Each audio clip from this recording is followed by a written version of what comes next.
We welcome a special guest to help figure out voting issues and more on the state of democracy today. This morning on For the Record. Good morning, I'm Neil Heinen. Once again this year, we're fortunate to have visit Madison in the middle of the election season, the national president of the League of Women Voters, Elisabeth MacNamara. Ms. MacNamara has a long connection with the League in a variety of roles and is currently serving her third term as their elected president. She is joined by Ingrid Roth, co-president of the League of Women Voters, Dane County. Now, before we begin, I just want to give you an update. As many of you know, last week's program featured the Democratic candidate for governor, Mary Burke. And at the time, we told you we have invited Governor Scott Walker to appear on a show before the election. And he acknowledged the invitation, but had yet to accept it.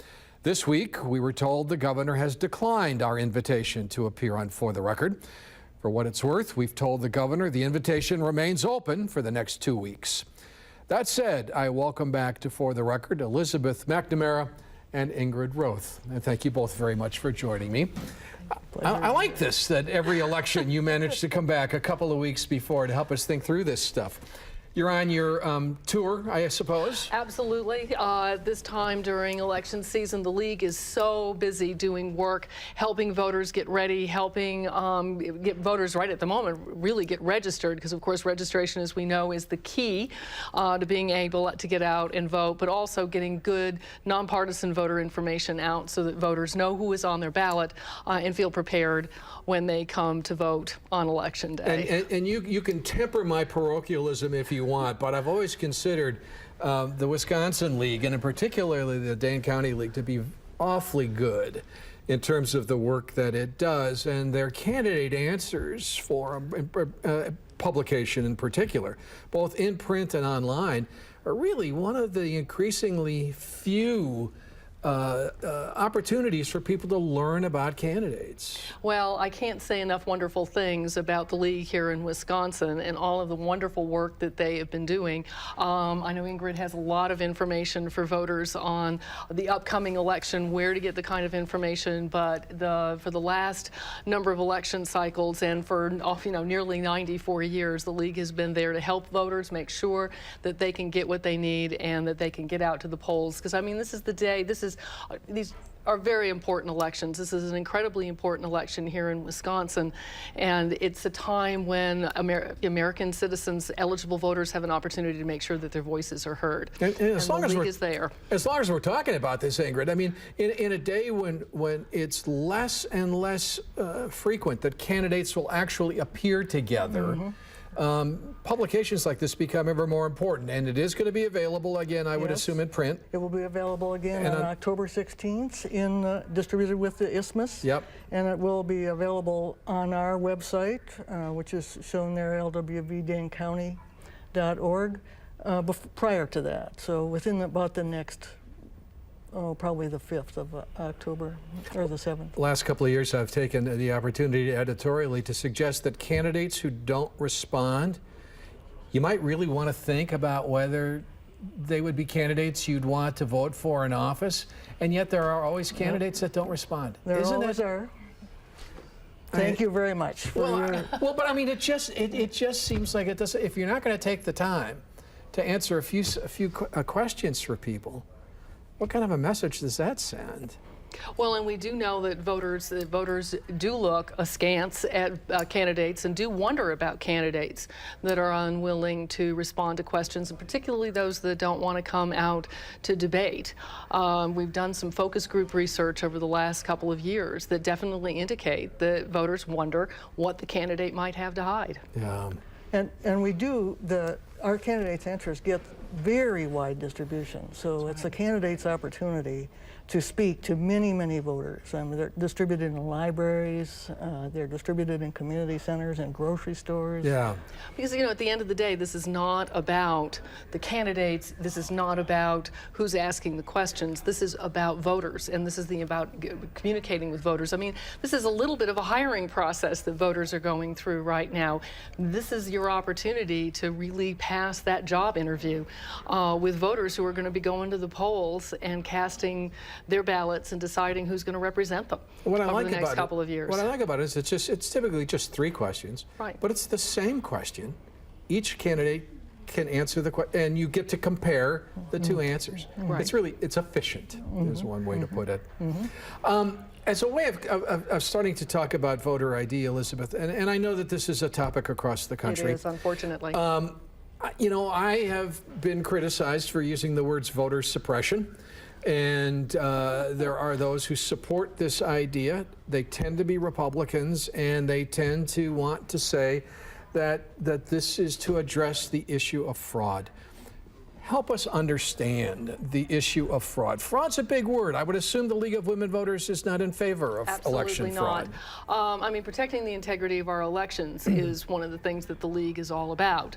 On the other hand, making sure that, you know, barriers, unnecessary barriers that are being erected through voter ID laws, proof of citizenship laws, and some of the other cutbacks in early voting, a number of laws that we have seen in various states across the, you know, for the last couple of years, and definitely coming into play in this election, don't protect the integrity of our elections in our view, and are completely unnecessary. They do, however, make it more difficult for eligible voters to get out and vote. And what this is all about is making sure that our elections are free, fair, and accessible to every eligible voter, and that's what we should be encouraging. Yeah.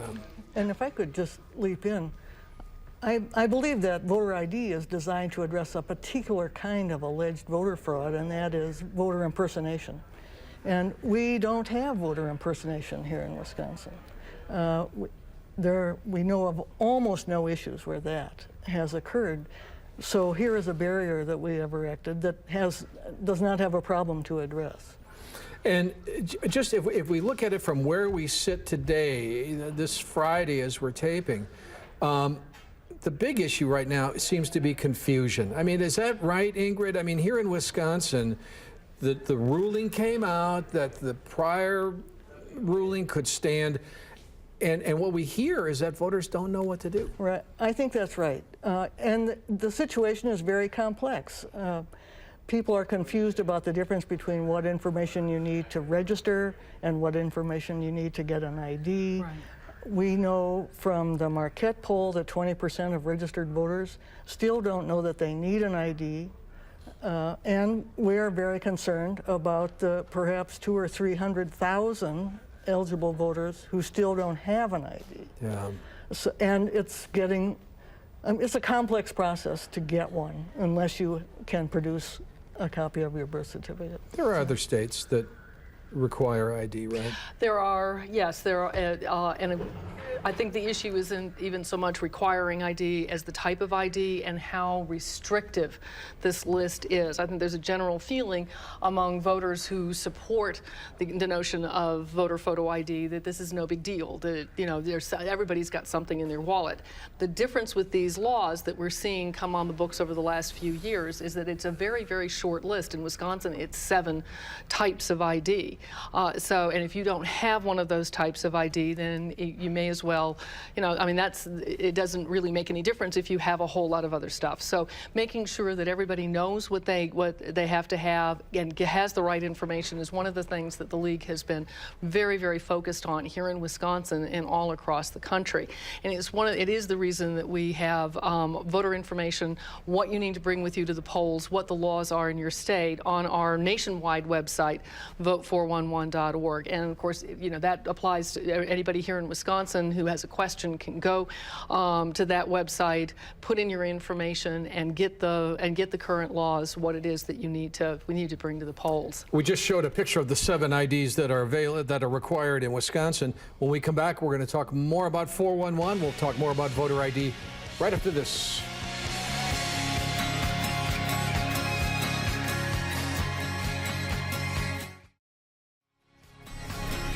My guest this morning, Ingrid Roth, who is the Vice President of the Dane County chapter of the League of Women Voters. And back again this year, Elisabeth MacNamara, who is the National President of the League of Women Voters in the United States. And I'm pleased to have you both here. I was asking Elisabeth about other states that have voter ID. So are we beginning to get some statistics, some data that suggest who's not voting as a result of this and some of the issues that are caused? This is, of course, the difficult issue, particularly for an organization like the League, because our mission is to make sure that you do have that ID and that nobody is, no eligible voter is prevented from getting to the polls because of these laws. And so our leagues all across the country in states with voter photo ID have been working very, very hard to make sure that voters have the correct information and that they are able to get the identification that they need and come to the polls. That being said, we obviously have seen in courts here in Wisconsin and other courts around the state that there is some recognition that this does disparately impact certain populations. And how that is all going to play out will, still remains to be seen. But for this election, we're here, the League stands ready to make sure that voters are not disenfranchised because of these laws. So it's probably safe to say that we don't have sufficient data yet to say this many senior citizens, this many people with disabilities, this many people of color. But I mean, it makes sense. I mean, we kind of know that intuitively. Well, I think we know that from some of the information that is starting to come out in courtrooms around the country. At this point, however, before an election, knowing what you all have to deal with here in Wisconsin and around the country, what we want to make sure is that regardless of your age, regardless of your background, that you are, if you are eligible to vote in Wisconsin, that you are able to do so in this election, and that is part of the mission of the League, to get you the information that you need. Are these populations that are being targeted? We know from the information that was presented in the case that Judge Edelman heard that, just as you suggested, seniors, young people, people of color are the ones who are disproportionately. We were talking about that during the break. Yeah, that Judge Edelman here in Wisconsin gave a very strong ruling and specifically said, look, this is who this is aimed at. And so the League's efforts to get information to people would be directed at some of those folks as well. And we are, at the local level, partnering with the NAACP of Dane County, the Urban League, Delta Sigma Theta Sorority, Inc., the Madison Alumni Chapter, and other organizations to try, and they are very focused on trying to get their members registered and make sure they have IDs. Yeah. And it's very impressive here in Wisconsin too, the efforts that the universities have been going to make sure that their IDs, student IDs comply with the law. And I think they should really be commended for the work that they're doing to make sure that their students, because young people again are very, very likely to be in this category of folks that either do not have the ID or have difficulty getting the ID. Elizabeth, I don't know the tax status of the League. Can you lobby? Do you join lawsuits? Oh, yes, we have been involved in a number of the lawsuits around the country, including a lawsuit here in Wisconsin. And we do voter education, but we also do advocacy on behalf of voters in state legislatures and in Congress in order to protect the right to vote, and on other issues as well. But principally over the last few years, our focus has been in a lot of states on protecting that right to vote.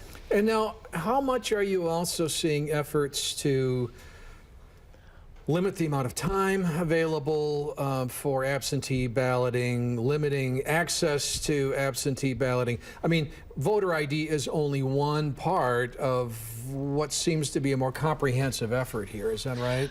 Well, certainly we are seeing cutbacks in early voting in many states around the country. That was one of the features of the bill in North Carolina that was passed just recently, and we've had a couple of court rulings we just recently had a court ruling in that case as well, and the League has been involved in that lawsuit.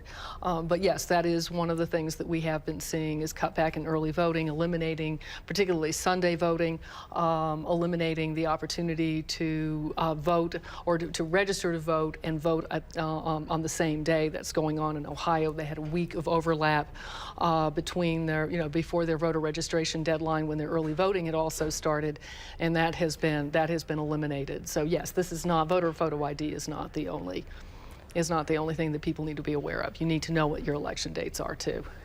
And the other issues we've seen here in Wisconsin are making it harder to register voters. Yep. The system for verifying where you live has changed, and most people don't carry with them proof of their residence, so that when they would meet a member of the league at the farmer's market, for instance, and we could register them to vote, it's much more difficult now because they're less likely to have that information with them. So in addition to the reduction in voting hours. This may be available on the league's online website, but does the Wisconsin League or the Dane County chapter have like a platform of things that they would like to see established in order to make voting easier? Yeah. I would direct you especially to the State League website, but also the National League has just yeah, absolutely. We do have a lot of really affirmative and good things that we have been pushing for too as reforms. We would very much like to see secure online voter registration made available in every state. We want to see early voting expanded. We'd like to see more uniformity across the states with respect to early voting periods. So yes, we do think that there are a lot of ways that we could be focusing on making the process more secure, making the process more accessible to voters, and we do what we can. We do whatever we can, whenever we can, to promote that. Well, I think I've got an interesting example of that. Maybe we'll try to think of more positive stuff to finish on when we come back right after this, okay?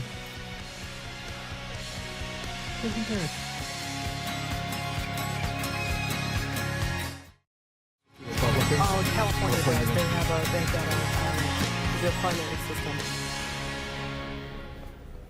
The national president of the League of Women Voters, Elisabeth MacNamara, is back again this year. We're happy about that. And Ingrid Roth, who is the vice chair of the Dane County League of Women Voters, is with me as well.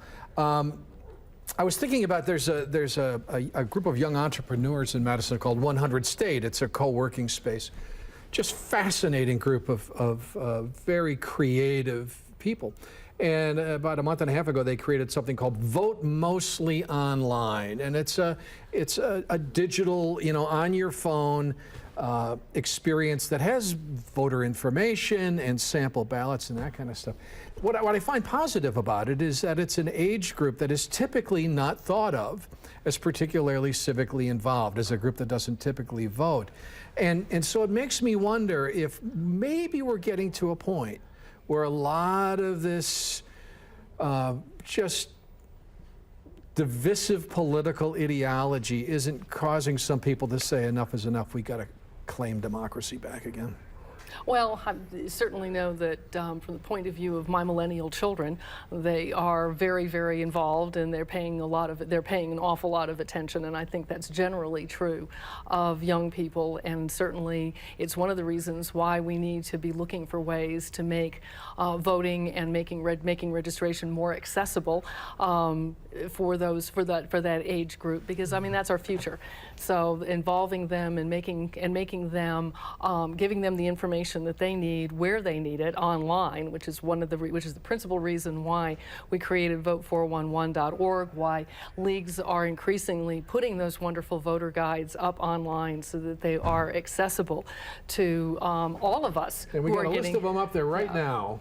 Yeah. Including Vote 411 that we really want to draw attention to, right? That's right. That's right. A tremendous amount of information on there in terms of what you need to bring to vote, what the election laws are in your state, links for voter registration, and in Wisconsin as well, a lot of wonderful candidate information as well so people can not only get registered, they can get informed and they can get out and vote. And that is more and more where folks are looking for their voter information. And so it's good to always see groups responding, and certainly that's where the league has been trying to respond as well, because we need those young people to have a good experience with voting and not worrying about some of the barriers that they're currently seeing. Two of those sites were League of Women Voters sites. We should probably mention, Ingrid, that the Bring It site, I think, is that the GAB Government Accountability Board site, yes, but which has good information about voting. But there's a lot of good stuff on the local site too, yes, I would assume. Yes, we have a lot of information about candidates' positions, because a lot of the material that will appear in our candidates' answers is already on our website. So, and also we have some referenda here in Dane County and some local voting. I never asked this before, Elizabeth. Can men join the League of Women Voters? Oh, absolutely, absolutely. Yeah, One of our board members is a man. Is that right? Okay. Yeah. I mean, I just had never asked. And Well, the League arose out of it rose directly out of the fight to get women the right to vote. Sure. It was created as an organization to make sure that all those millions of women in 1920 that were enfranchised did not encounter the kind of problems we're talking about today.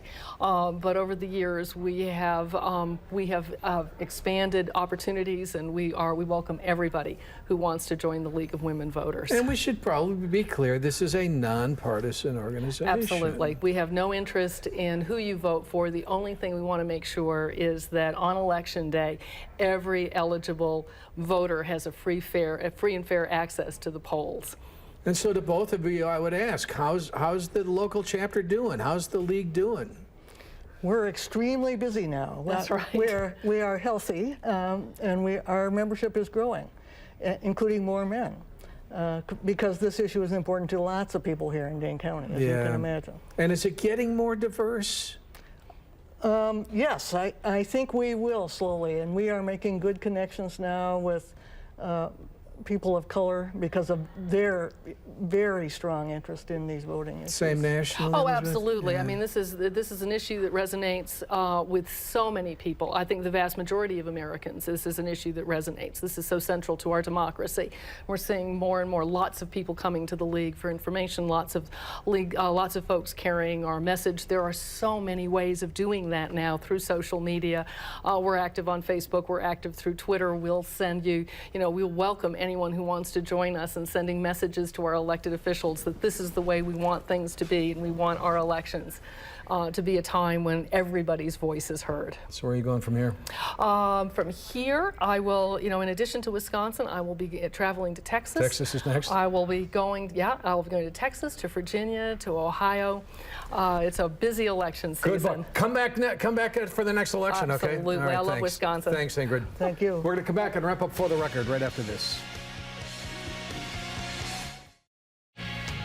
My thanks to Elisabeth MacNamara. Ingrid Roth reminds me how hard city clerks and county clerks are working to help you vote as easily as possible. So our thanks to them. And our thanks to you for watching. We'll see you next Sunday on For the Record.